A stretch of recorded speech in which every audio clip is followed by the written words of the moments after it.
Learn English through story, my first day in a quantum computing lab. On the morning of my first day in the quantum computing lab, I felt a mix of excitement and nervous curiosity. The building itself looked like something from a science fiction film.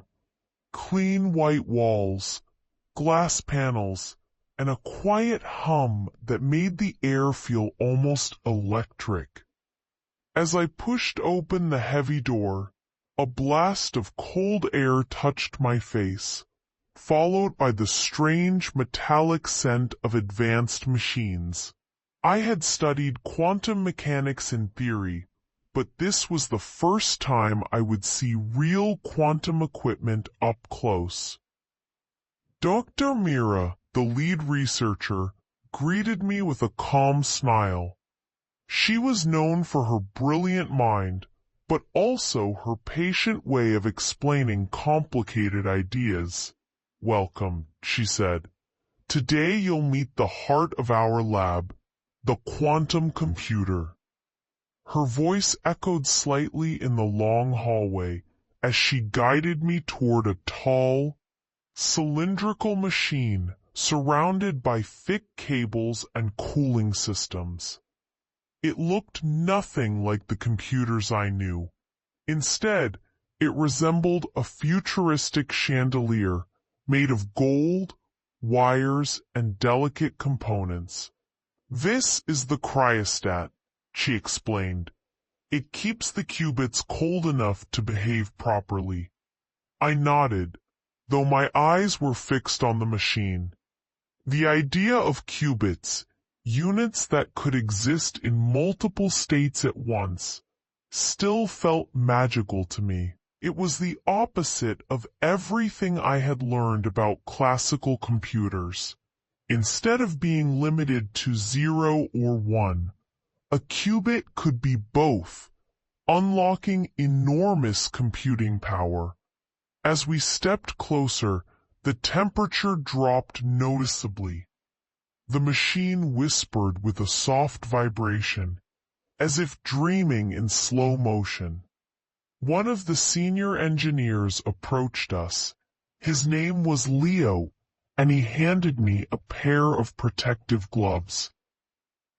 "You won't be touching any qubits yet," he joked, "but you'll help calibrate the control panel." His laughter eased my tension, and I followed him to a desk full of monitors. The screens displayed colorful waveforms and mathematical symbols that seemed to dance in rhythm. Leo taught me how to adjust the pulse sequences, tiny signals that controlled the qubit's delicate states. Each adjustment required precision. One wrong move could cause decoherence, a loss of quantum information. It felt like playing an instrument that responded to both touch and intention. After an hour of careful work, Dr. Mira asked me to observe an experiment. We were running an algorithm designed to solve a complex optimization problem. The moment we activated the sequence, lines of data began flowing across the screen. The computer's response was almost instant. It solved the problem in seconds, something that would have taken a powerful classical computer much longer. My heart raced. I realized I was witnessing the future of technology. Faster medicine development, stronger encryption, smarter climate models. All of it was possible through machines like this. The room felt alive, as if every wire and circuit carried the promise of a new era. During our break, Dr. Mira handed me a notebook. "Record everything you learn," she said. "Not just the numbers. Write how it feels to work here. Quantum computing is not only science, it is also imagination." Her words stayed with me for the rest of the day.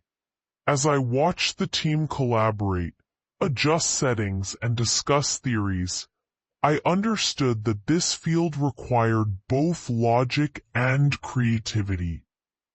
You had to think beyond limits, embrace uncertainty, and believe that invisible particles could change the world. When the day ended, I stepped outside into the warm sunlight, my mind still buzzing with endless possibilities. My first day in the quantum computing lab had not just taught me about qubits and cryostats. It had opened a door to a future where human curiosity and technology worked together to solve the impossible. And I knew I wanted to return tomorrow, ready to learn more.